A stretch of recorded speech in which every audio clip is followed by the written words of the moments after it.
Get out the insurance cards, get out the copays. The office is open, my friends, as this video is brought to you by drroto.com.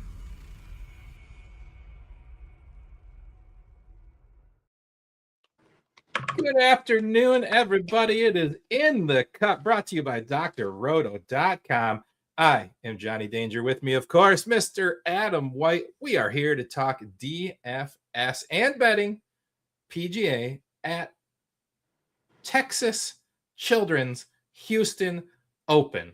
Did I say it right? You nailed it. I love it. I absolutely love it. Sorry we weren't here last week, folks. But we're here this week, and we're getting ready. We are powering up, trying to get to the Masters, which you're going to be there yourself. You're excited about that. Just a little bit. But it's not time to talk about that. It's time to talk about moving the tour to Texas. What do we got over here at Texas? Where are we at? How's it going to play?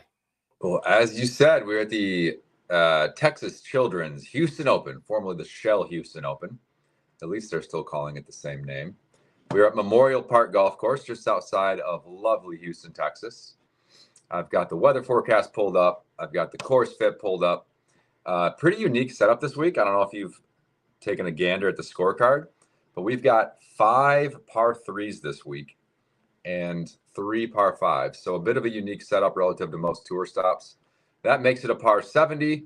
Winning score last year, Min Woo absolutely torched this place to the tune of 20 under.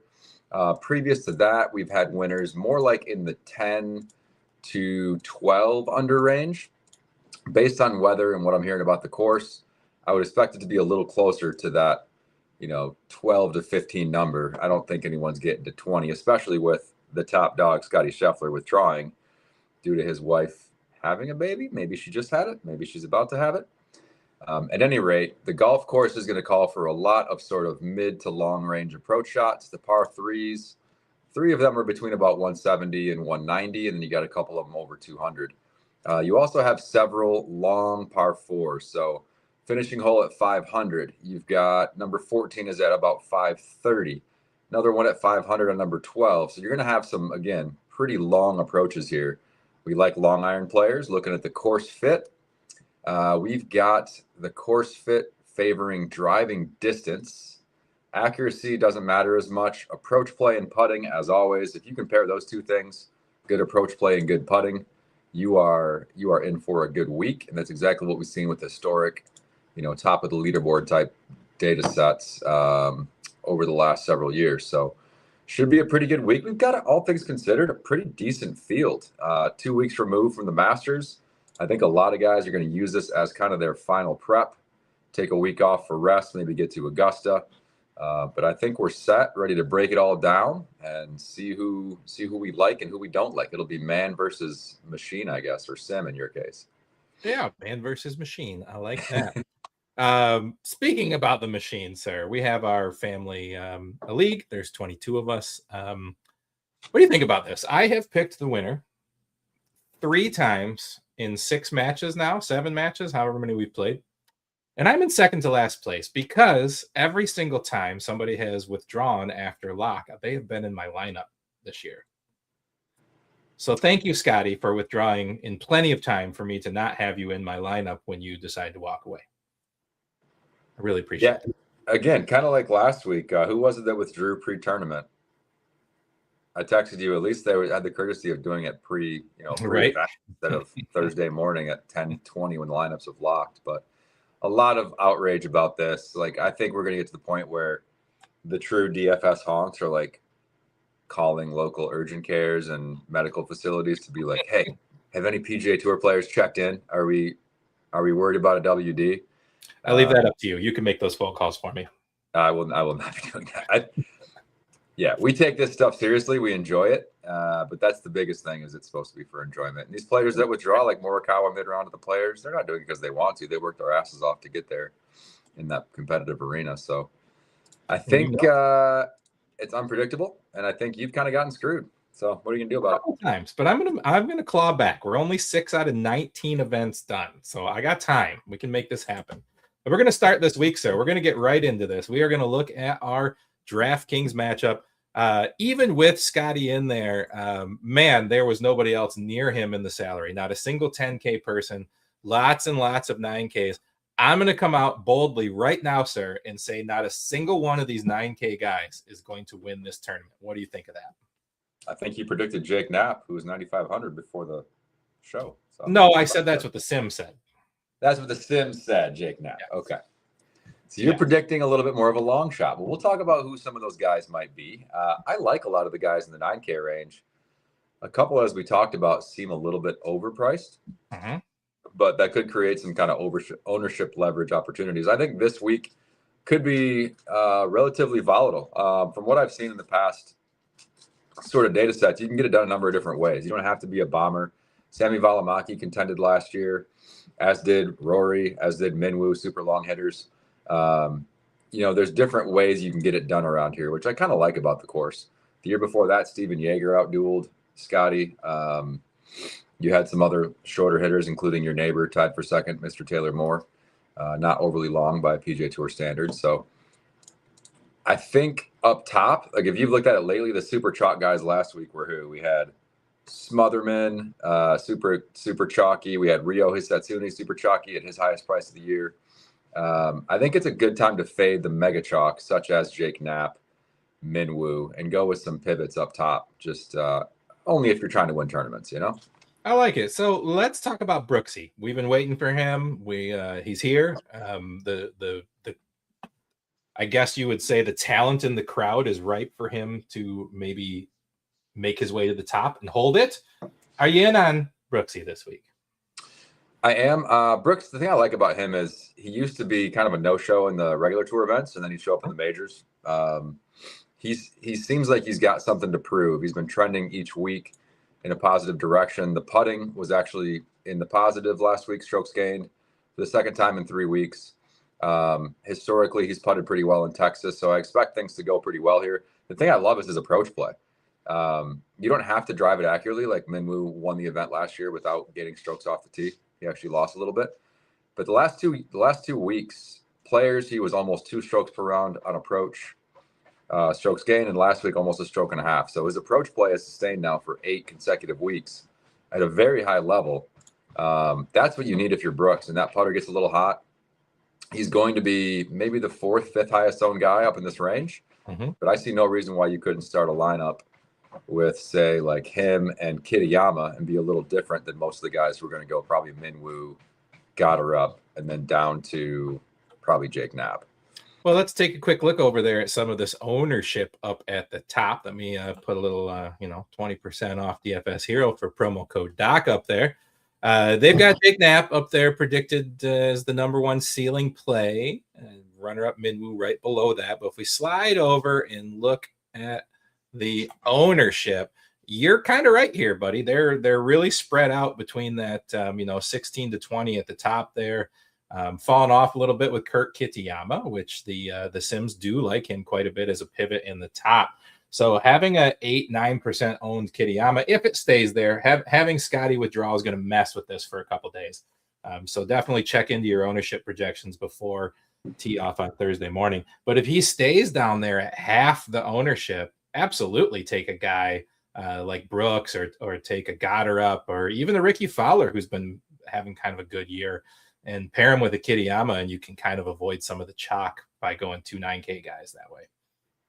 Yeah, you can certainly go that direction. Another guy, Ricky, I'm not as fond of this week. I just think he hasn't shown the upside to win that you would want, or at least the top 3 out of a guy at this price range. Lots of top like 18s to 25s, but not anything really contending into a Sunday.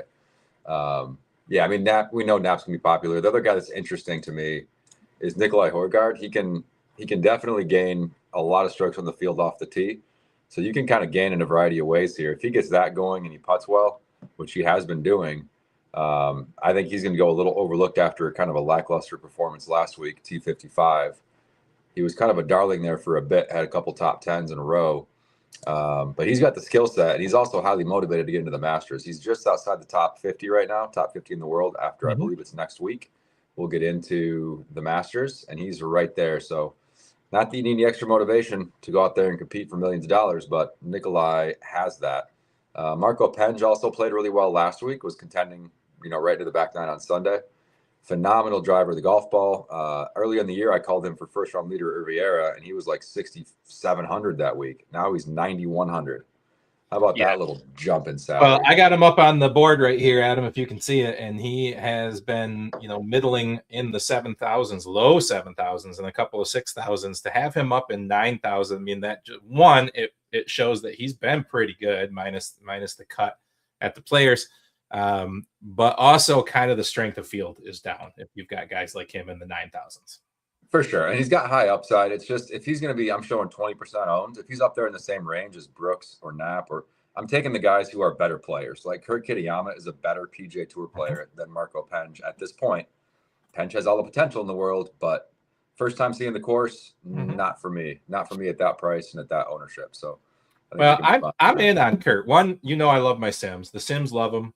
I like him to start at the low 9,000s a lineup. Gives you a little bit more breathing room in those 8,000s, which I'm going to like a lot. And I kind of like that he had, 3 out of 4. He was in the top 25 leading into the Players. Kind of got smacked around in the Players. Took a week off. I'm kind of in on it. I think a bounce back spot for Kurt taking a week off after the Players is a good place. Yeah, I think he's a great candidate to play well, to sucker people in for the Masters, and then to lay an egg. So. But interesting thought on starting your lineup with him instead of the other higher owned guys. You go there and then a couple of 8K guys. I'm just clicking through names here in that neighborhood. If you do that and then you kind of go down into the mid to the 8K range, dude, I still have $7,750 remaining for my average salary, and I just went 4 guys with some pretty decent win equity. So yeah, I like where your head's at, man. Well, and I also told you I don't like the 9K range to win this week. You want to know why? Ryan Gerard. That's my pick. He's who I'm going with, and one and done. That's my guy at 8,400. He let us down earlier in the year when we were on him, but I'm ready to get back on the horse. Yeah, I don't blame you. I love him at 8,400. Phenomenal ball striker. If he gets it going truly, he can put the ball on his approach shots so close that he doesn't need to putt all that well to rise up against his competition. I also think, similar to Nikolai Højgaard, Michael Thorbjornsen has some motivation to play well. He's just outside the top 50 himself in the OWGR. So a guy there at 8,600 has tremendous upside. Just like Nikolai could gain a lot of strokes off the tee. And his putter, he switched to a different spider from TaylorMade this year, and it's really paid dividends. His putting has been more consistently good than it ever has been to this point in his PGA Tour career. So Thorbjornsen, again, not Danish, unlike Nikolai Højgaard and Rasmus Nørgaard Peterson we'll talk about in a minute, but phenomenal upside there. You got Ben Griffin, who, played really well last year, has not shown any form. What do the Sims think of that guy? Well, I mean, I'm looking at him right now, and he has missed 3 cuts in a row, which is nothing you want to see when you're putting money on a player. You know what? How likely is anyone to get cut 4 times in a row as a professional athlete? So maybe it's time. Well, it's a lot easier to miss a cut than it is to make a cut. Let's put it that way, especially with, we're at 65 players making the cut and ties, 133. So approximately half of the 133 player field will make the cut. Well, let's look over at the Sims here, sir, in the 8,000 range. I can fit them all on the screen at once. And you can kind of see what's going on here. I like the cut percentage here, very high for pretty much everyone here. Oddly enough, one of the lowest ones in the range is Ryan Gerard, which I find a little strange, even though they got the little star mark saying that they love him. I love him. That ceiling at 90.51 shows, you can see the ceiling all the way around. That shows that they think he's a top 3 contender this week, and I'm all about it. I absolutely love it. Yeah. So you can see that there. They also like your Thorbjornsen. A little love for Shane Lowry. Talk to me about Shane. Yeah, Shane's coming off a miscut at the Players. Previous to that, he had contended all the way to the end of the Cognizant, and then made a couple of terrible swings, leading to 2 double bogeys to kind of choke away that tournament. Lowry's a guy that I feel like, as proven as he is as a champion out there, major champion, he's won, he's had Ryder Cup moments. I feel like he's going to be like a major league pitcher, using this as a minor league stint to try and test out some shots he'll be hitting at Augusta. Not necessarily in full let's go win mode. Don't get me wrong. He'll be out there competing, and he probably wants to have all 4 rounds to do so. But recent form combined with him sort of, I don't know, trying to gear up for Augusta more than compete. Like the guys I'm talking about that have that a little extra motivation to go out there and try to qualify for the Masters as compared to already being in. It's just a little different mindset. Yeah, if you look over here, the score percentage. This is a rating that DFS Hero uses for their own. They've got my boy Gerard at 99.2, which is about as high as you could possibly be. So when you talk about dangerous sim darlings, that's Gerard for me. But if you look up at the optimal lineup builds, so the times they run the simulations 10,000 times, however many times they run them, and it shows you the percentage of times that they are in the optimal lineup. Sitting at 20% optimal lineup is Mr. Gerard in this range. Lowry's there. Keith Mitchell, which I think I don't really like him. The Sims like him in the optimal. I don't know. What do you think about Mitchell here? Well, let's take a deeper dive here. So in his previous most recent event at the Players, where he's had very spotty history historically, most people do. T46 lost it really on approach play more than anything. T play was good, around the green was good, putting was okay. Week before that, he was great off the tee, great on approach. He has shown that he can putt a little better with this mallet putter he's using now. At the Cognizant, he putted very well, shot, let's see, it was T6 there a few weeks ago. I could see him spiking. It's just, again, at the price that he's at, you got guys around him like Cootie's been playing well. Rasmus is still a great option here. Ryan Gerard, like you said, $200 above. Mitchell's fine. I could see him spiking, but I would be more surprised if he top 10 or top 20 than I would if he flirted with missing the cut or missed it. Fair enough. Speaking of our boy Cootie at 8,000, I have picked him wrong every week. Texas boy. He went to UT along with his brother. I expect him to be too popular. I'm not really big on the narratives, especially as it pertains to golf. You can be all excited if you want to go play in front of your hometown guys. I'm not even sure he's from the Houston area. He might even have. Texas is so big. It's like, having a tournament in Pennsylvania and being like, oh, you got family in Michigan. They're going to. Yeah. Maybe his family's from Dallas. I don't know. But no, I'm not into the narrative of Cootie. I think if you want to go with a veteran who can go out there and light it up on the putting greens, you might as well just go Jason Day and call that a good pivot. But not that I love Day, but I think I would bet on him every bit as much as Cootie right now to make this cut. All right, buddy. Moving down through here, the 7K range, the top of the 7K range. We talked a little bit about it. I send out the invite for our Friends and Family League usually every Monday, and I like to hold a spot because people miss every week because they forget to put a lineup in. And so how I do it, Adam, is I like to go down and see kind of the cheapest people that haven't missed a cut yet, and I just kind of fill up and just hold a spot. So at least I have people who are in decent recent form, right? In that group was Patrick Rogers, who's really been just kind of a side note over the last few years in a couple of our shows. But let's talk about him. He's gotten the top 10. He's 9 for 9 for cuts. He's playing very well. He's averaging 80 points a week. Is he a safe play here at 7,600? With all these kind of strange names we talked about getting pushed into the 9K range, I'm a little shocked with how he's been scoring that they have him down at 76. I would say he is a safe bet to make the cut. Is he going to spike and take your lineups to the top in tournaments? I would say probably not. He's historically, before this year, he's leveled up a bit, but he's historically been a PGA Tour average player. He's done enough to keep his card every year, doesn't really contend to win tournaments very often. In fact, it's very rare. He's sort of a comfy feeling when you look at his made cuts, and he's made every cut this year, to put him in your lineups in cash games, but I would not play him in tournaments just because of the lack of upside relative to guys right around his price, which we'll get into. All right, so break it down for us. We talked a little bit about Taylor Pendrith. Aaron Rise come up a few times this year. Then you got guys down here who've had some really bad tournaments, but some really great tournaments in Theegala, Finau, Im. Where are you going here? Yeah, Sungjae's coming off a collapse on Sunday. He was 5 over through 11 holes last week after taking, I think, a 3-shot 54-hole lead. So not great there, but Sungjae's still a guy with a lot of upside at 7,500. So I don't mind that at all. Up top, you've got Steven Yeager, who outdueled Scotty 2 years ago for his lone PGA Tour victory. He's going to be highly owned. He's got decent recent form as well. Kind of popped at the Valspar, I should say, for a T7, and he's got the course history. So guys are going to be on him. People, I should say. There's lady DFSers as well. Indeed. I can't fault you for liking him. It's just that there's guys like we've talked about Castillo pre-show.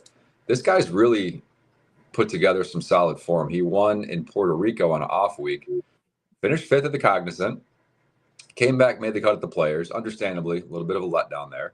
And last week, despite not being very good tee to green, which he normally is, still scratched out a T46. This guy's a grinder.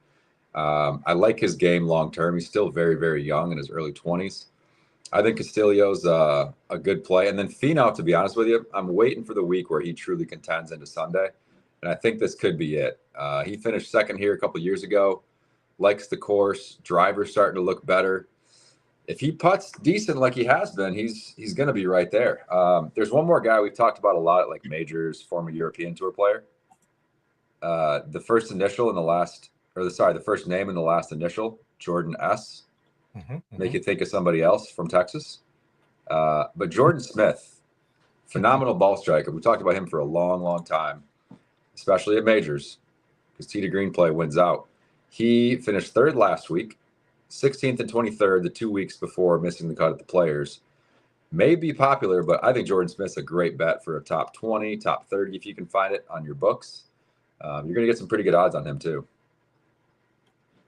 Dig it. Well, let's move over to DFS Hero and take a look at this group at the high 7Ks as I slide down the hall. Let's see what it's saying here. Slide on down. Let's slide on down right here. Well, you can see Patrick Rodgers, little star next to his name. Ricky Castillo, little star next to his name, showing a little bit of love for their point system here. Guys up here in the scoring, you want to see these scoring. I mean, I want to see these scorings when I look at obviously you know your knowledge, but I like my Sims. So I want to see these in the high 80s and 90s. A little bit of love for Alex Smalley here. Tell me about Alex Smalley. Yeah, Smalley's been playing well. He's probably going to be rooting his Duke Blue Devils on real hard this weekend. I've also got them second in my runner-up in my pool. Everyone loves to hear about people's brackets, so it's true. But no, he's been trending very well. Had a kind of a rough weekend last week. Top 25 at the Players, top 20 at Pebble. This is a course like we talked about. You don't have to be a bomber here. You can get it done other ways. He's a little longer than PGA Tour average, but just a solid, well-rounded player. Above average in driving distance, accuracy, approach play, and around the green play, and about tour average on putting. So, yeah, if he has a slightly above average week on the greens this week, I think Smalley is, again, a very sort of a safe bet to go out and play decent. But his history here is terrible. He's missed 2 cuts here and by a wide margin. So I don't feel comfy about playing him as a high upside guy in tournaments. But with his recent form, which, as we talked about, it kind of trumps all, you can feel good about putting him in a cash lineup. Great. Well, the plays that it recommends the most here are Sahith, Patrick Rodgers, and Ricky Castillo, with a honorable mention to Davis Thompson. So interesting in this range.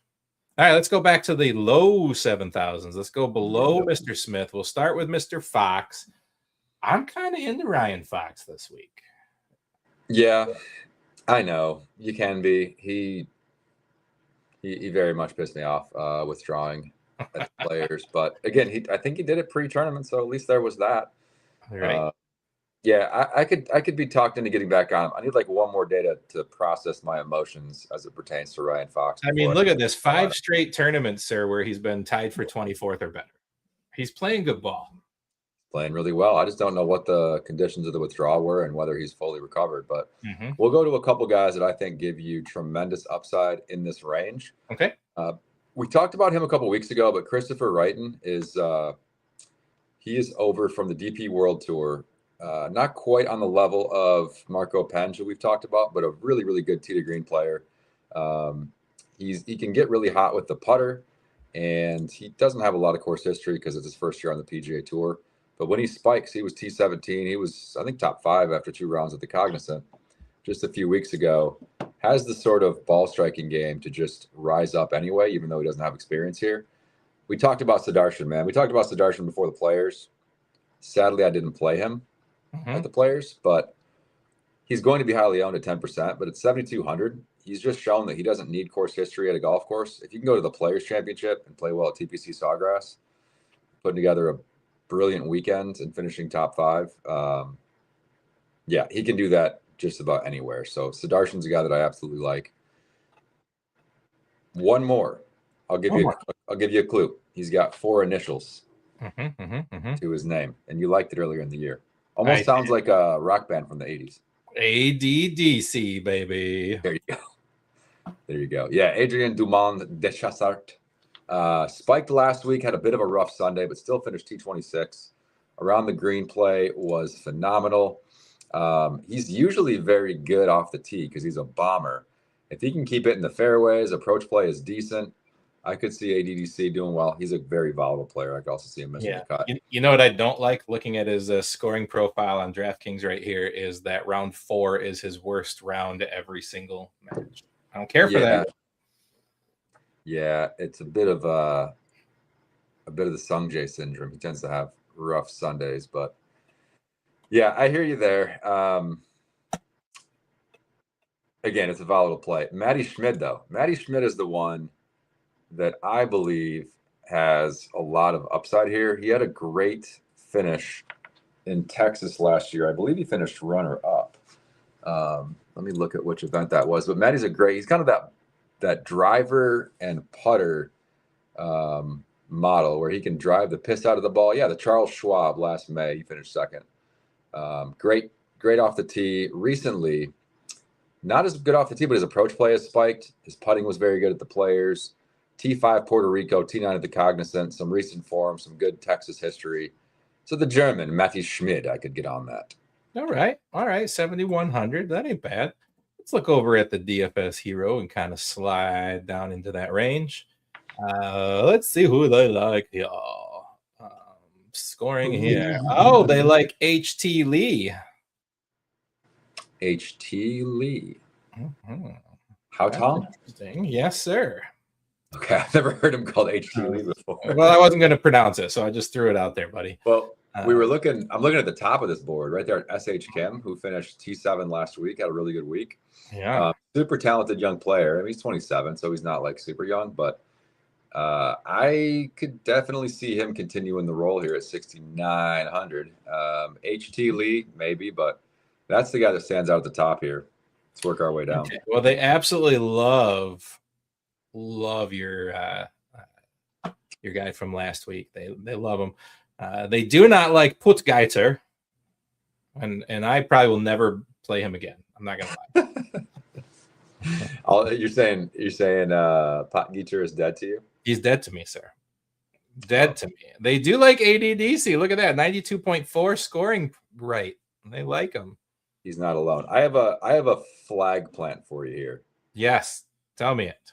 My favorite upside play in the 6K range. Again, I've talked about this before. What I like is certain weeks, the way the course conditions play, a certain player with a certain skill set will be more likely to rise to the top.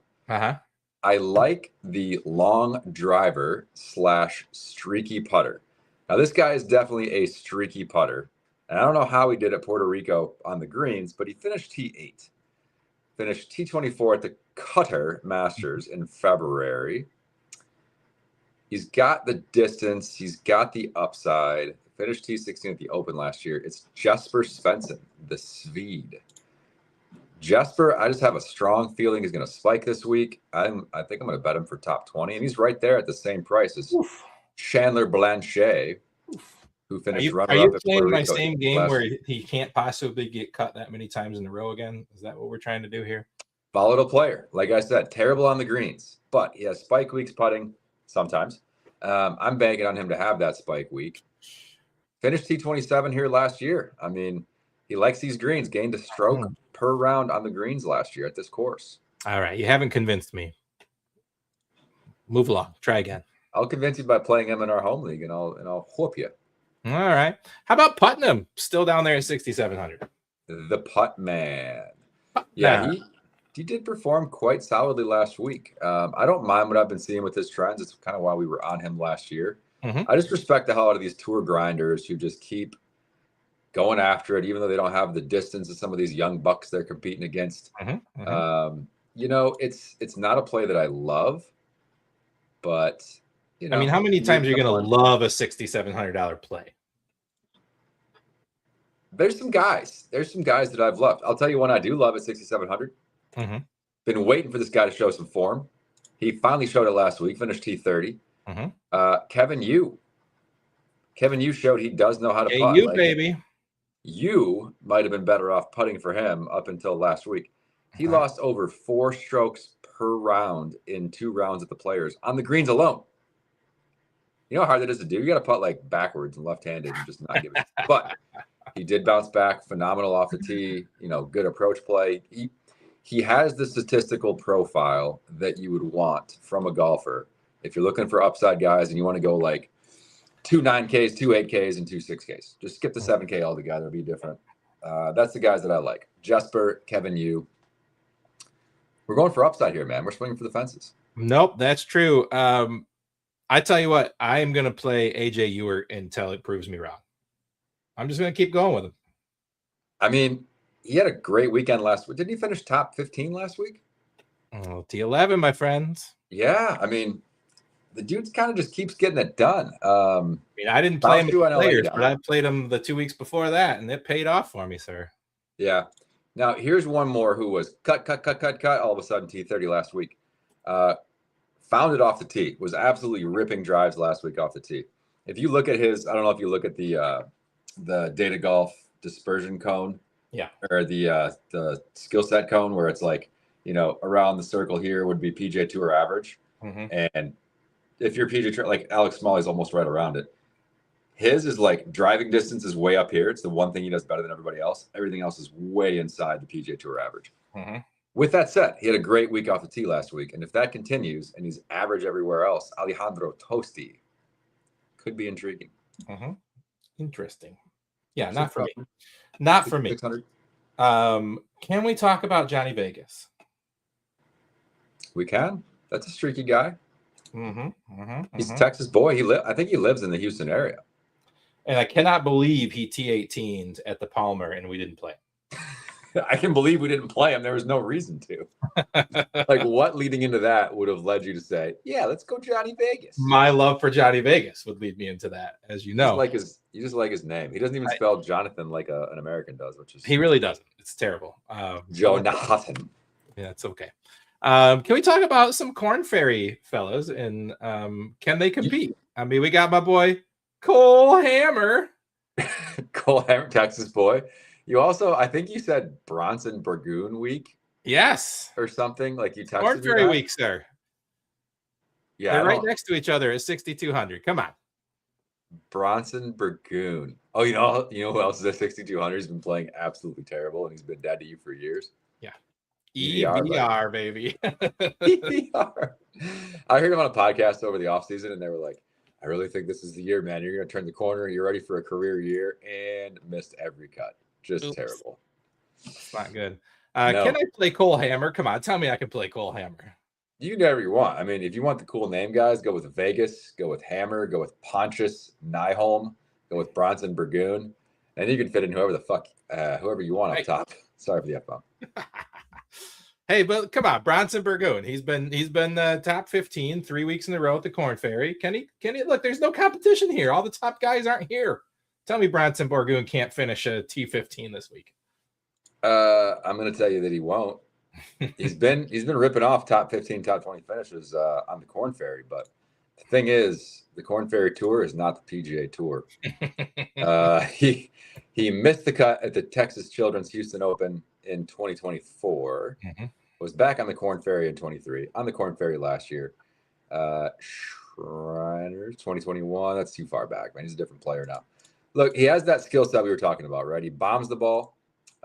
His putting is okay. Mhm. Approach play, not quite there, but the dude's pushing 40 years old.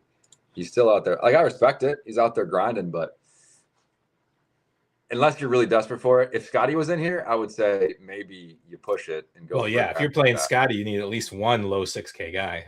Yeah, I can't wrap my head around. I don't really like anything down here. The Sims don't really like anything down here. There's no reason to play down here. So unless you have just like a great feeling about somebody, I'm not touching low 6Ks. Ooh, hang on. We've got a Trey Mullinax sighting. Trey.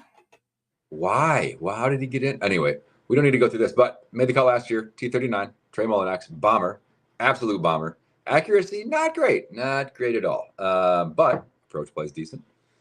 I just like seeing that guy pop up here and there. And his first you talk about this year. Yeah, I mean, I don't know. He did not qualify at Tour Q School, so it must be sponsors exemption. What it was, limited starts and kind of the lower fields, but just interesting to see his name pop up there. But if there was anybody you want to play down here, it probably is Burgoon. If you're looking like sub 6,300. Can I go back to Zach Baschow? He had a great Thursday and just absolutely imploded Friday. Yeah, I mean, with what he was showing, when someone shows you let's see, T13 at Amex, couple of 40s to 50s, then T23, T21, T50 at the Players, lost some strokes on and around the greens. When they show you that they've done this for 5 straight events, then all of a sudden they have one blow up round at a really difficult course with lots of water. I'm willing to forgive that. So if you want to go back to Bauschow, he is an Oklahoma State boy, so he was top 15 after day one. I mean, he did really well day one. You were doing jumping jacks, man. I was, because I was the only one on him. Yeah, that's a great feeling, isn't it? That happened with me a couple weeks ago. I think with Mav McNeely, I was like, I'm brilliant, Mav at the Players, let's go. It was like one other guy on him, and then he just pooped himself on the weekend. Yep.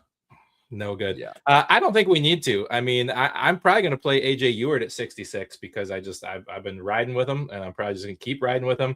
And you can see what I built over here, right? I got Gerard at 84. I've got Castillo at 75, and I've got Ewart at 66. And now I have $9,100 for each of the last 3 guys, Adam. There's no reason to dip any lower. There's not.